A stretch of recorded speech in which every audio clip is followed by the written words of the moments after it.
Marvin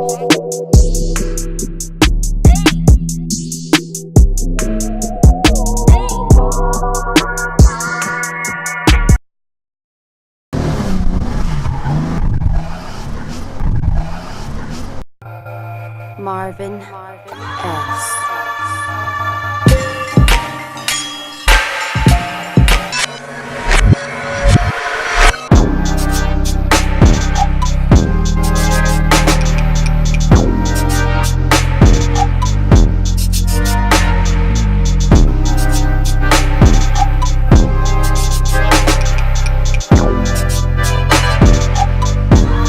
DJ Marvin S. Right now I'm sitting in the southeast of Houston, right behind E.G.S, really close to E.G.S. I DJ around the city, the Address, Spire, Clay, Third Floor, Irish Cowboy. Right now I play on the weekends. You know, work with all the promoters in the city, Aristocrat Live, Goodfellas, pretty much all the clubs, Washington. And now recently started doing all the production, recording with E.G.S, Doeman. I just worked with E.G.S at Soho. Actually stopped by last week with Ill-Fated. Shout out to Ill-Fated, what's up? Yeah, and that's pretty much where we are right now, just recording, having fun. Yeah, you got any big projects coming up? Right now I'm trying to work on an album for myself, but you know, that's just kind of getting beats going and ideas going. I'm gonna take my time with it. There's no date set for that. Hopefully I'll drop something next year. But yeah, I'm gonna try to get E.G.S, E.G.S, Doeman, all the Houston artists that I know and been fucking with for the past few years. Rapper Rick gonna have some beats on there, so I'm sure he'll have some artists with him. Jax Johannes will be with it. So yeah, hopefully I'll drop something next year. First artist you ever produced for? First who? First artist. Oh, this is actually a random one. I was making a beat to learn something that I was doing at school. So I made a beat really for like a school project, and then Les came in to record a beat with Rogers, and then he heard it, and then he just wanted to hop on that one, and even Rogers walked in and he like set it all up, and then they recorded the record, and yeah, that was my first record ever. Ain't out yet. Hopefully Les will drop it in 2018, so come on.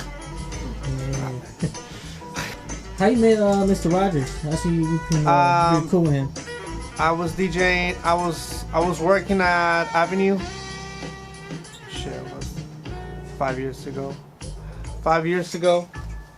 5 years ago, I was working at Avenue right there in Washington. And then he would DJ on Sundays, and then it just came together.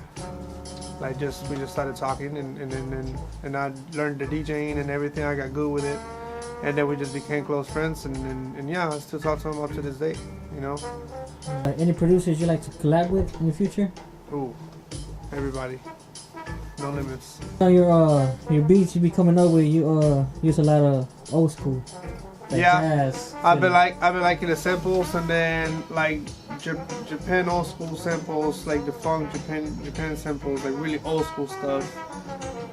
It's just a unique sound, so I just been using that for a minute. Like, you know, I like to rely on that, but it doesn't stop me from always trying new stuff.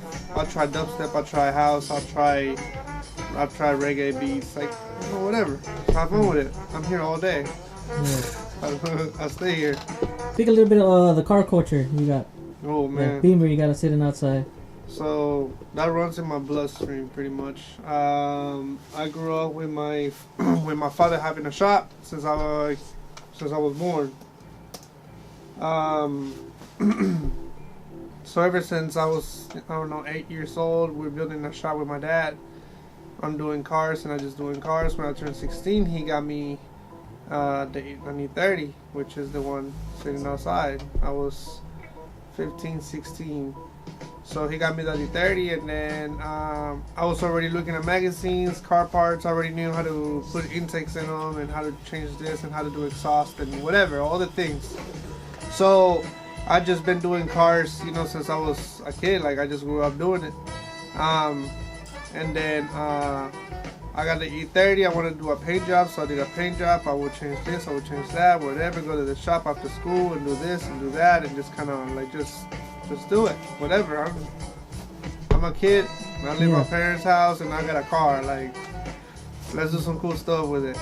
I went to every car meet you can think of. I've been to every car show you can think of. I have not set up, but helped with the managing of like a lot of events, like Planet Zero. Way back in the day, there was Planet Zeros. It would be about 300 cars in the parking lot right there in Westheimer, and my cars would always be in the front. I would be the one parking all the cars since I don't know where to park, so I knew everybody in the culture. I will go to Anime Matsuri car shows. 1 year I brought out a Lamborghini, a flat black Lamborghini. I brought out a Porsche. And this goes back like 7 years. I had just started working the clubs. So yeah, like car wise, I used to build race cars. You know, flip them upside down and send them down to the metal, and then paint them and put a roll cage, and wiring, dash, engine, etc. Just finish the whole race car, put it on the track. Like that's what I used to do. Exotic cars, I did a lot of exotic cars. Yeah, I used to work for a guy named David Hychick, and he actually stopped working the cars also, and then he's doing go-karts, so that's pretty tight. We both kind of like drifted off to something cool. Yeah. Explain a little bit what you got in that the E30. Man, stripped down to the bare metal. Yeah. Like I took it down to nothing. I took it was driving, you know, so I got it from my dad at 15. It had everything in it, and I did paint jobs. It was a show car, then it was a bigger show car, and then I said, no, I like drifting, so then it became slowly a drift car, and then I welded the diff, and then I started drifting. I would drift, there was a Silhouette. The team used to be called Silhouette, and then we would all go out like 15 cars at a time, and we just go drift like every night. Like I was broke. I was broke of just tires, gas, and parts. Yeah, but I was the only one that kept the car and survived it, and I still have it. It made like it's crazy. I've still got the same engine. I slapped a turbo in it, so I stripped it all down. I took all the wiring out, dash out, all to the metal, inside, outside, and then we primered it. My brother helped me do all this stuff. Aaron Salazar on Instagram, if y'all want to check his work out. He builds bikes, he'll build a hot rod, he'll build you whatever.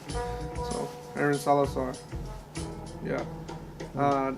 Hopefully eventually we turn that into something big. He loves working cars, so we kept this car, and then we stripped it down and then built the whole thing, and then the only thing I didn't do was chop the front end and chop the rear end and put a roll cage in it. That's the only thing where I stopped, because I started DJing.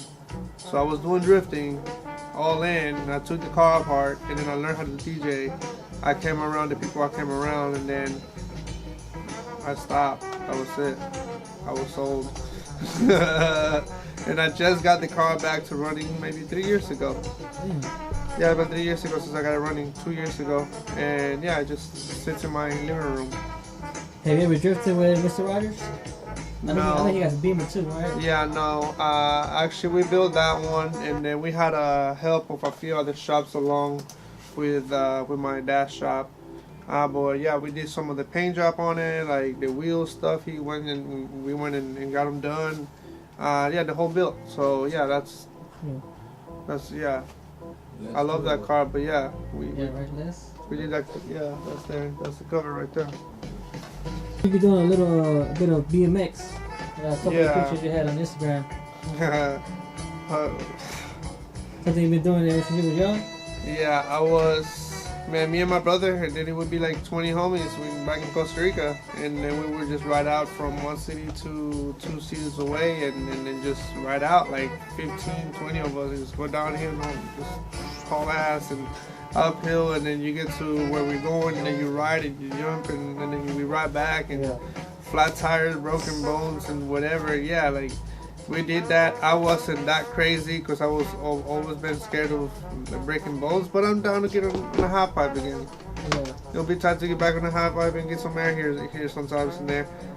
You know, I got some tricks back, and yeah, that's it. How you get in the mood to make a beat or produce? Just sit here. Just sit here. A lot of times I don't have anybody around because as an artist, you don't really have anybody around. You might have a homie back there with a computer and he'll be doing his thing. So you're kind of on your own. Pretty much have your mind free of like work and everything, and that'll just come. Like you can just sit here like I got nothing, I ain't got no worries. Yeah. You say you DJ too, right? Yeah. I was DJing every day of the week pretty much for a few years. I just recently like slowed down because I want to be a little more selective.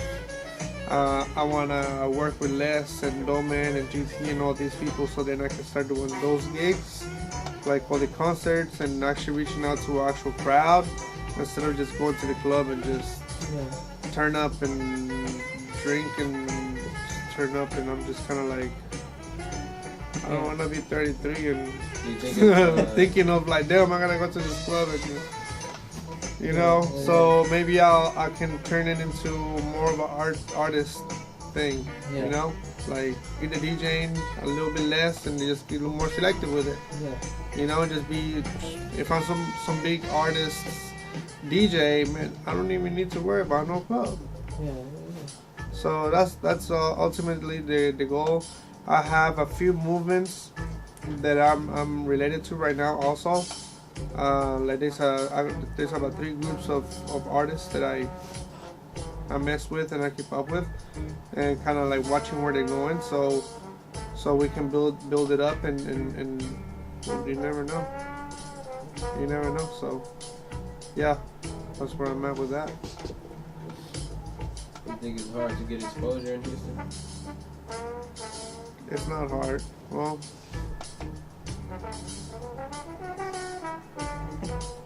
this is the best song for this. Like, bling, you can just run that beat in the back. That's gonna be awesome. Yeah, you gotta make it fun with the beat. What's he talking about?